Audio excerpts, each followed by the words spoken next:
tax experts. Weather headlines on News Channel 6, brought to you by Jamie Casino Injury Attorneys. It wouldn't be St. Patrick's Day without some green on radar. We started out the day dry, but now the showers have moved in, and I'll have more details on the rain and the temperatures this week coming up. Live from Television Park, this is WJBF News Channel 6 at 6. Good evening, I'm Bria Smith. Thanks for joining us here on News Channel 6. Coverage you can count on begins with an urgent manhunt coming to a close. Authorities say the suspect shot and killed a New Mexico police officer in cold blood and is also a person of interest in the murder of a South Carolina woman. Melissa Adon reports. Jeremy Smith, the man accused of killing a New Mexico State police officer, captured. I want to thank every local agency, state police, federal entities, everybody that came together to work as a team to make sure that we took someone that was very dangerous to the public, all of our communities into custody. Smith taken into custody following a shootout with law enforcement. Police say a clerk at a gas station in southwest Albuquerque called 911 this morning. The foot pursuit ensued. Shots were fired. Some shots strike Smith. Smith was then taken into custody without further incident. Police say no officers were injured in the gunfire. Smith is being treated at a hospital. Police investigating this ordeal that began late last week.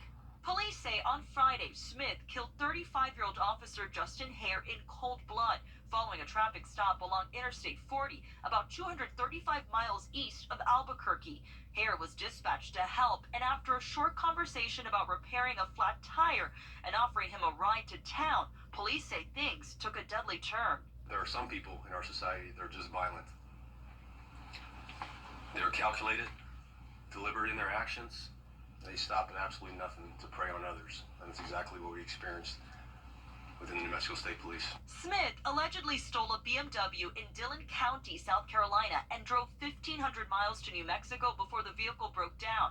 The car belonging to Fonicia Machado 4 in Dillon County, South Carolina. The 52-year-old paramedic was reported missing on Thursday and found dead Friday. Law enforcement says Smith is a person of interest. We have reason to believe that they knew each other. New Mexico State Police say Jeremy Smith has an extensive criminal history. He's facing multiple charges, including first-degree murder and armed robbery.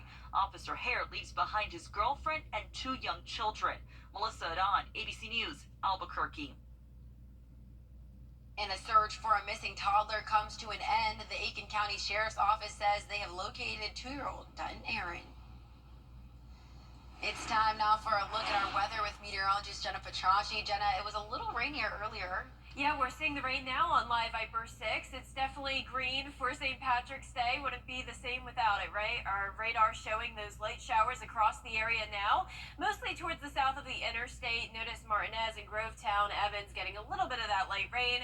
This is pushing off towards the west or east now into Aiken County as well. And we also have some pockets of heavier showers in our southwestern counties. Sandersville down to Harrison, Bartow, and Louisville and Jefferson County getting hit with some of those heavier showers. But for the most part, this will be a light rain tonight. Here's a live look at our Terry Lambert Hyundai Skyview cam at Augusta Regional Airport. Very, very cloudy outside as well with that light rain. Definitely a cooler day than yesterday. Temperatures anywhere from around 8 to 15 degrees cooler. So this is just the beginning of a cooler week ahead. Right now, temperatures are in the 60s and around 70 still in Barnwell. 69 in Augusta and Aiken. Millen, you're at 68.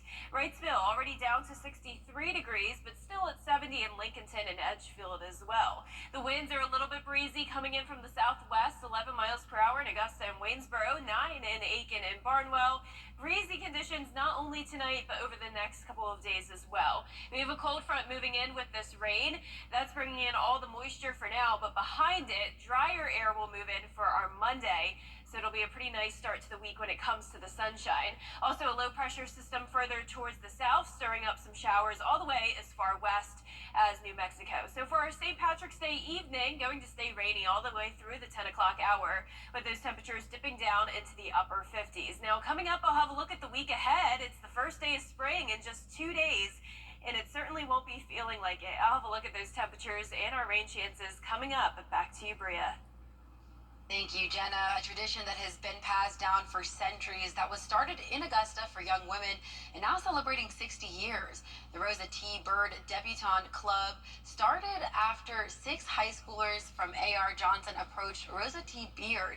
The club has impacted many young girls that the Lucy C. Laney Museum of Black History has dedicated an exhibit showing the history of the club. The museum held the opening for the exhibit Sunday, having former debutantes speak on memories, also how it holds such rich history for all to see. It is really overwhelmingly exciting. No one, I know she didn't, nor the 6 young ladies that came to her at A.R. Johnson thought that it would last 60 years, let alone be celebrated in such a way across the Augusta CSRA area. The exhibit will have many pieces of memorabilia from former debutantes and will show videos from past debutante balls. It will run in the museum until April 27th. The federal budget signed by President Biden included nearly $250 million in earmarks for Georgia. The U.S. Army Corps of Engineering will be getting some of that money. Senator Raphael Warnock requested $44 million for operations and maintenance of the Savannah Harbor. In other parts of the state, Senator John Ossoff says some of the funding is for buses, charging stations, transformers, and building upgrades. This is the bipartisan infrastructure law in action. Roads, bridges, highways, seaports, airports, drinking water, wastewater, broadband access, the most significant investment in infrastructure since Dwight D. Eisenhower was president. And what I can announce today is it means $1.5 million on the way to upgrade transit and public transportation for Chattahoochee Valley residents. 4 lawmakers, including Representative Rick Allen, did not request earmark funding for their districts. If you overindulge while celebrating St. Patrick's Day, remember AAA is offering its tow-to-go services this weekend to folks in Georgia. Now until Monday morning at 6, AAA will take you and your car to a safe location within a 10-mile radius. You can't schedule a ride in advance, but the service is free to everyone. Also, if you need a ride to North Augusta and you're in Georgia, you can get a ride too. Thinking about strategies to avoid a hangover this St. Patrick's Day? Well, before you indulge, consider this. Popular remedies like liquor before beer or hair of the dog may not work. Experts debunk these myths, cautioning against risky practices like taking pain relievers before bed. The one that I've heard very commonly is liquor before beer and you're in the clear. And they've actually shown to this, they've done a study on this, and it's actually not true. It is, in fact, a myth.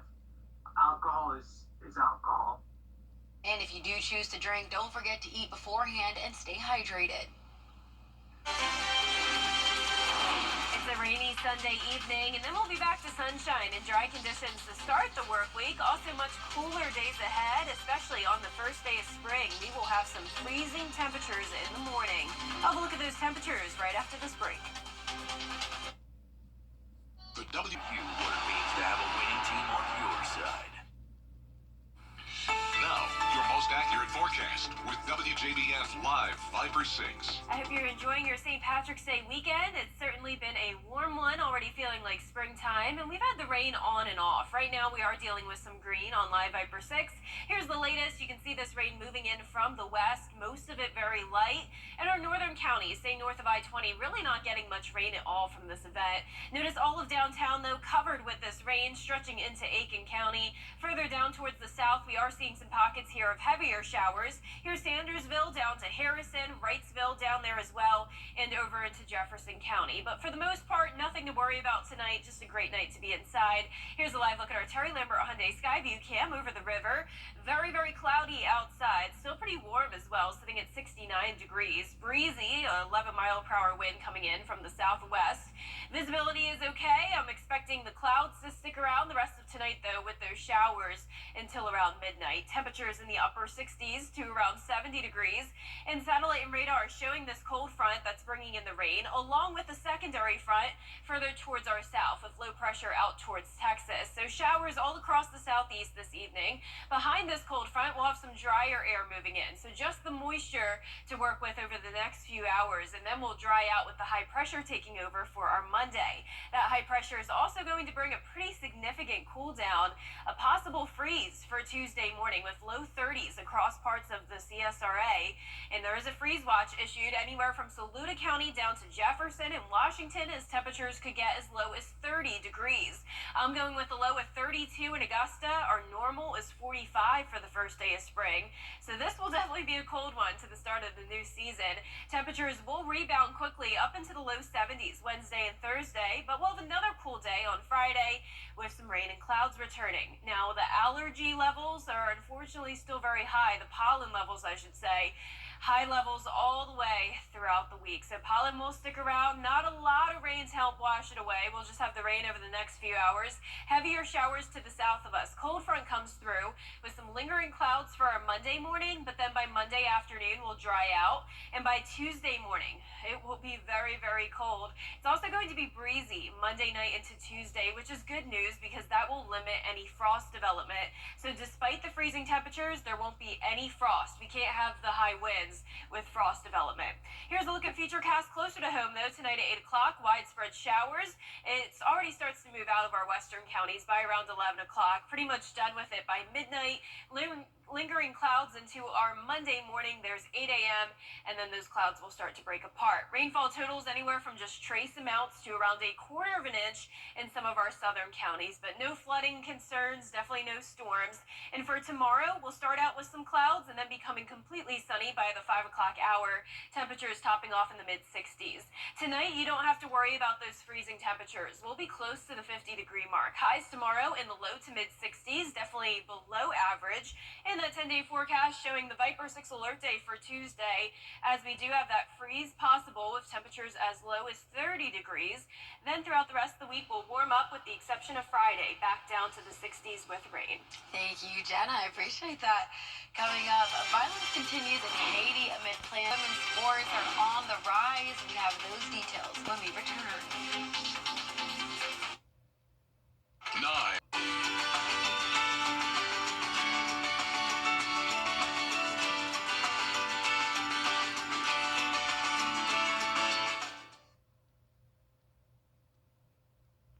South Carolina and Clemson are learning their fates in the NCAA basketball tournament, and we'll have those highlights tonight at 11. In the meantime, March is Women's History Month, and there's a growing interest in women's sports. Morgan Norwood has the latest in record-breaking moments and growth in the field and on the court. For the record, when Caitlin Clark hit those free throws For college basketball history. passing the legendary Pistol Pete Maravich for the all-time NCAA scoring record, she once again contributed to the major shift we're seeing in the perception of women's sports. The person who has scored the most points in the history of major college basketball is a woman. And I cannot believe I just said that sentence. This girl, Caitlin Clark, she has put everybody on notice, and she's putting women's basketball on the map in a way that we have not seen before, y'all. And it's not just basketball. This past year, a world attendance record for a women's sporting event was set when more than 92,000 fans filled the stadium at the University of Nebraska to see a volleyball match. A brand new professional women's hockey league debuted with more than 19,000 fans turning out for one game, surpassing some NHL teams' average attendance. And the National Women's Soccer League seeing record-setting expansion fees, with primarily female investors agreeing to pay a whopping $53 million to field teams. That's a $50 million increase from what expansion teams paid in 2020.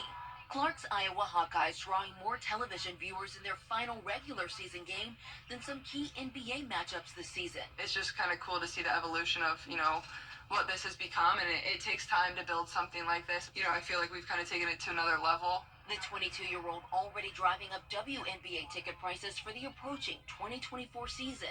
It's reminiscent of 45 years ago when Magic Johnson and Larry Bird entered the NBA, catapulting the league's popularity to new levels. Caitlin Clark coming into the WNBA will help every single one of those WNBA players in terms of making more money, having more visibility, becoming more popular. The significance of this? Bigger than sports. We're raising a generation of men to respect women's sports the way that their fathers and their grandfathers never did. And I think that's where this is about sports in our country, but it's also about our country. And what is it going to look like moving forward? Morgan Norwood, ABC News, New York. Coming up, Krispy Kreme's St. Patrick's Day deal coming to a close soon. We have the details next. We're about to settle the... A child psychiatrist with important advice on the Means Report.